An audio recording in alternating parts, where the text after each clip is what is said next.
Sa atong tubag sa Salmo, nag-ingon ta nga magbalantay kanako ang Ginoo sa isumpay.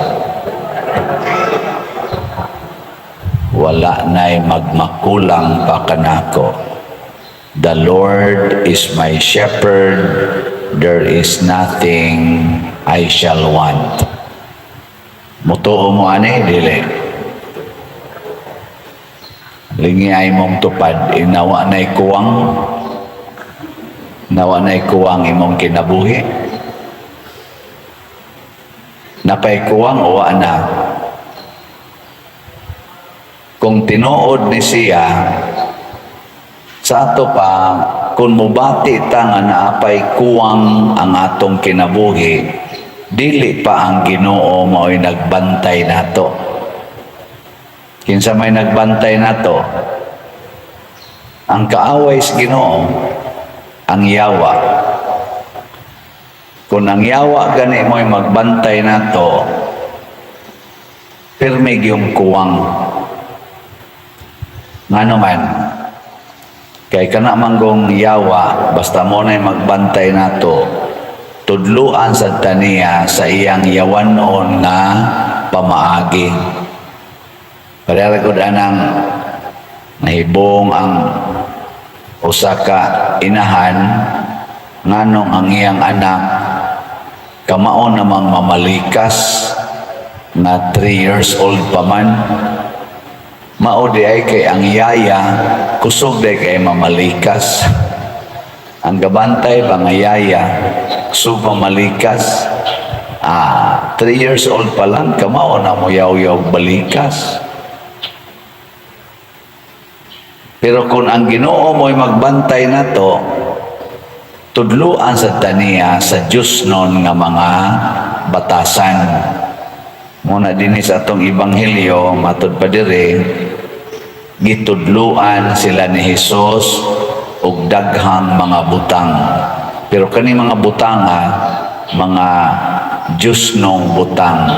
Labi na Diyos tanan, labaw tanan, langit nung mga butang. Sama pananglit, ingnon kas Ginoo, bulahan kamong mga kabos, kay inyo ang gingharian sa langit. Unsa pa may imong kinahanglanon, kung mauna ni ang imong sundon na imo naman ang gingharian sa langit, imo na ang kalinaw, imo na ang kalipay, imo na ang kahiusa, imo na ang kabalaan, mao ni ang naas gingharian sa langit. Unsa pa may imong pangitaon? Mangita pa kag kwarta nga di man na makahatag og kalinaw, di man na makahatag og kalipay, di man na makahatag og sa patungo sa kalinaw, kalipay, kabalaan sa kinabuhi.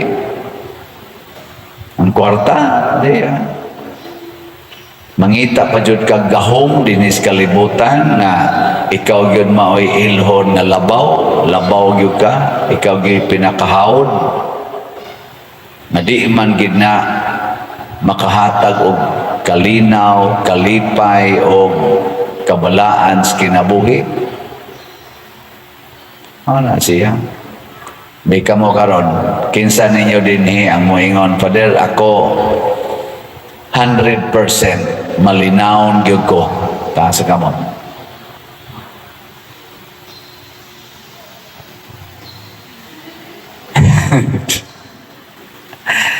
Wag yun. Nga naman, nagpadaman ta siya wanon nga mga pagtulunan. Kana bang tudluan ta nga mukuha aning mga butang nga way ikatampo para maadto sa langit ang atong kalag. Muna diri sa unang pagbasa, ang gipangtudlo gidiri niingon, himua kanunay ang halad sa pagdaig ngadto sa Dios pinaagi ni Jesus.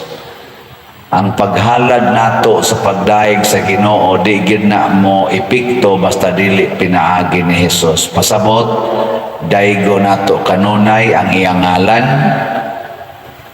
sundo nato ang iyang binuhatan.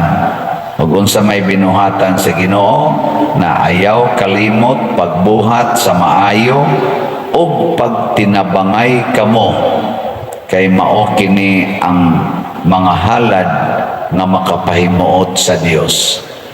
Ano ba magtinabangay, magbuhat og maayo? Kanang mangulor ka sa imong buhok, unsa man na nakatabang na sa imong isigkatao?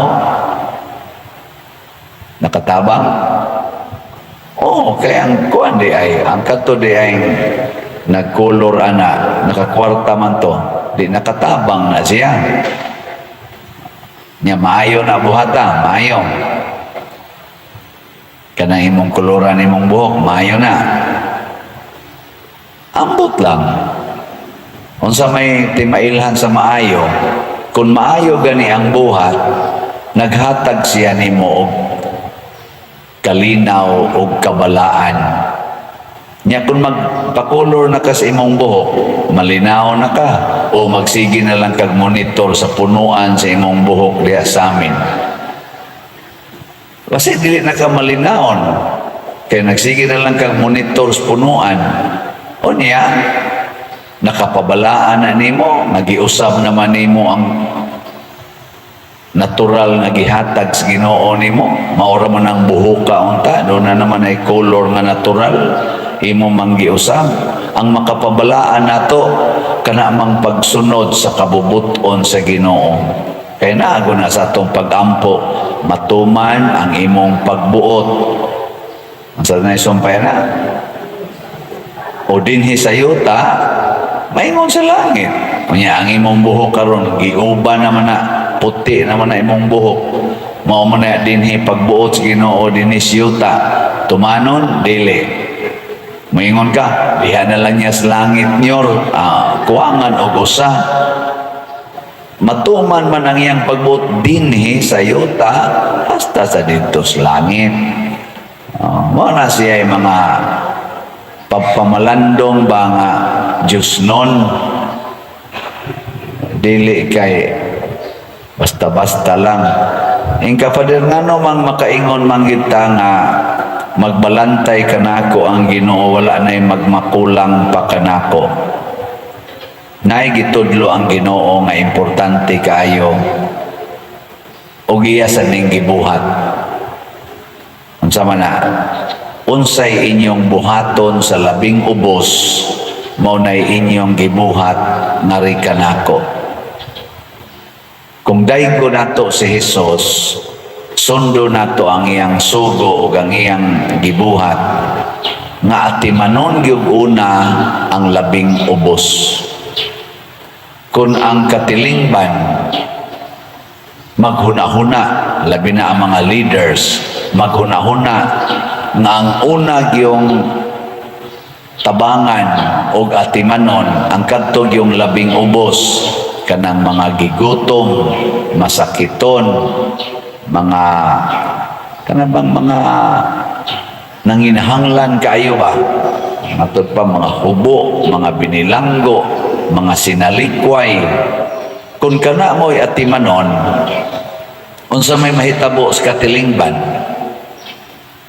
sa inyong paminaw, mulambo o malusno?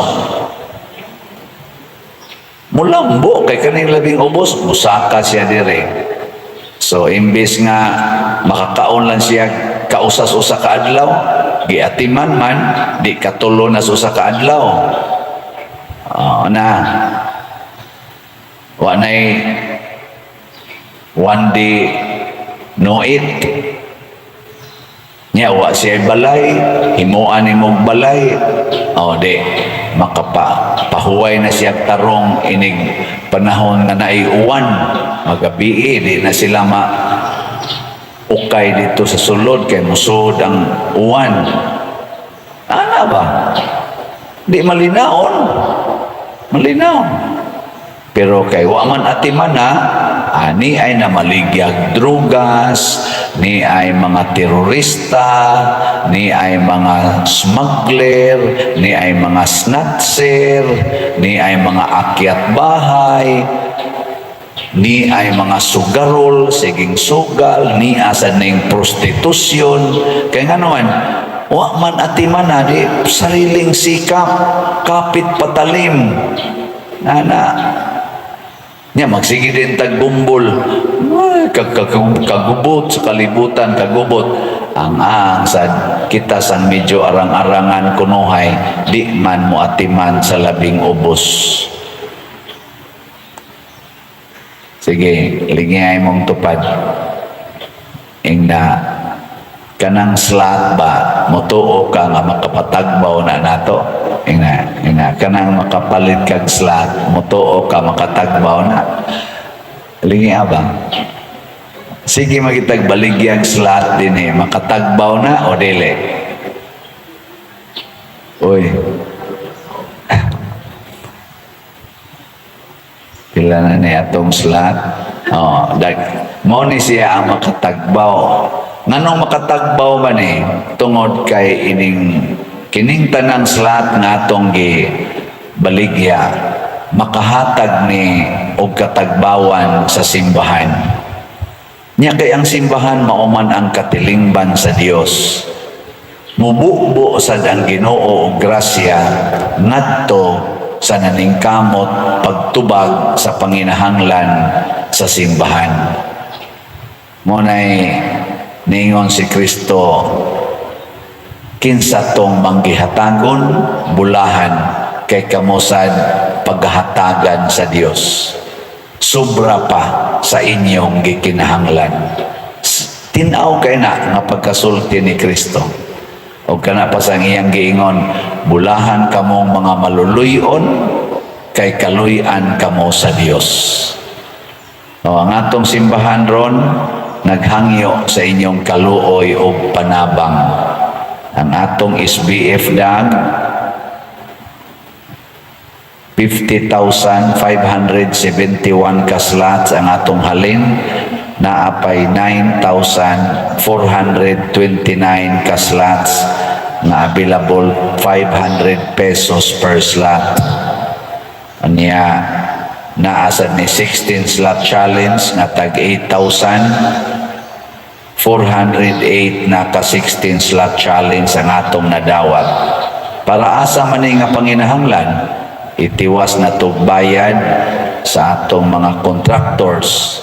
Gani, murag dili ni makatiwas kay naman tayo mga additional, dili na yun sa original pa man nga design sa kumbinto, daghan man tag additionals, pero may na lang makabayad ta sa dako-dakong porsyon pa karon sa atong bayronon dihas kumbinto. Kanindot ana. Sige, palit na mo ha, SBF dag. Nya kaning atong Santo Niño's Healing Gifts na nagamit na nato atong pagsinolog og sa Christmas na mga activities. Ang atong halin 36,554 na, pero naapay 3,446 ka slots nga available nga tag 100 pesos per slot. So mukantidad pa ning mga 300,000 more or less, no? Nya, kinsa may ato aning hatagan. Ang atong gihatagan ani mao ang atong mga kabos nga mga kaigsuonan ug ang paghiusa sa atong katawhan dinhi pinaagi sa pagsaulog sa Pista Senior. Nahiusa ang atong mga barangay officials, barangay constituents, o ang atong mga chapels, na daghan kay itong nindot nga epekto. Muna ato ning tiwasog palit karon. Mayon tag-ugma hurot na ni siya. Nasa ni siya 25 slot challenge na tag 2,500. Niabot na sa 546 ka 25 slot challenge ang atong nadawat. bulahan kamong nagsigig palit ani. Nya lastly katong slot nato nga para itabang sa bag-ong gitukod nga parokya sa Birhen sa Remedios dito sa kang Father Arnel, ang haligi para ni Mama Mary or HPMM. Ang atong halin 2,392, yan apay 9,608 ka slots nga available nga tag 100 pesos per slot.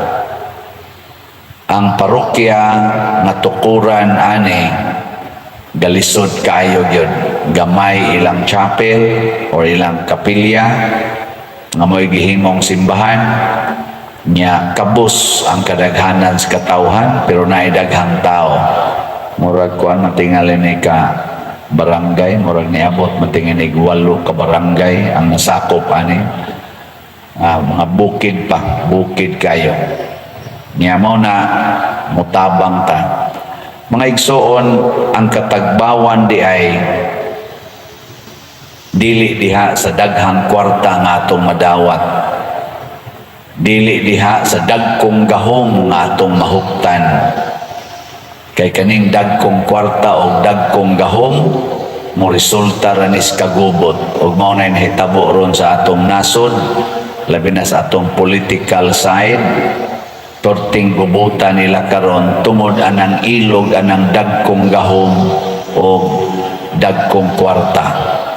Ang tinuod ay kalipay o kalinaw nias pagtabang sa gagmay apan kinahanglanon kaayo nga mga tabang labi na gyud sa labing ubos. Muna dinis ato wa sa tayhunong tabang ani mga para palit tambal, palit bugas, kanana ang palit anang bayad anang mga lungon, bayad anang mga mangiskwela nga wa gani ikapalit og sapatos ang ilang mga anak, wa ikapalit og uniform, anong tuga-tuga sa kag-eskwela nga o may palit uniform. Di na lang yun mangundang ba? Undang lang yun usa. Ngayon ni anak nako, mo college iyang anak, graduate o kaning grade 12, mo college niya, mangayo gid siya hinabang kay para maka-enroll sa college. Nako, ayaw sa pagpa-enroll sa college. Wa pa mga kay kwarta. Undang usa, kadako na ni mo glawas, trabaho. Ayaw, sige eskwela. Daghana na imong na-eskwelahan. Di ba? Abot na ko ka grade 12. Mama, Kristo gani o magani grade 1. Trabaho magani maayo. Nakaluwas magani. Ikaw na noon grade 12. Di nakakahuman. Ana ba? Kanang. Pero saon man yun? Ato lang sa gyapong tabangan. Nasa ubang graduating na sa college. Pader. Ako na ganing last year, last semester, wa na gid mi kwarta. Nya paundango naman ko, hilak-hilak, ato sang tabangan. Mao na dinhi ang atong gibuhat sa atong kaning parokya. Maayo ba ni o dili? Uy, kusga. Mo na palit yung slot kaya naadiha ang atong koneksyon ngadto sa labing ubos og ang Ginoo nay muhatag nato kay siya man ang atong maayong magbalantay.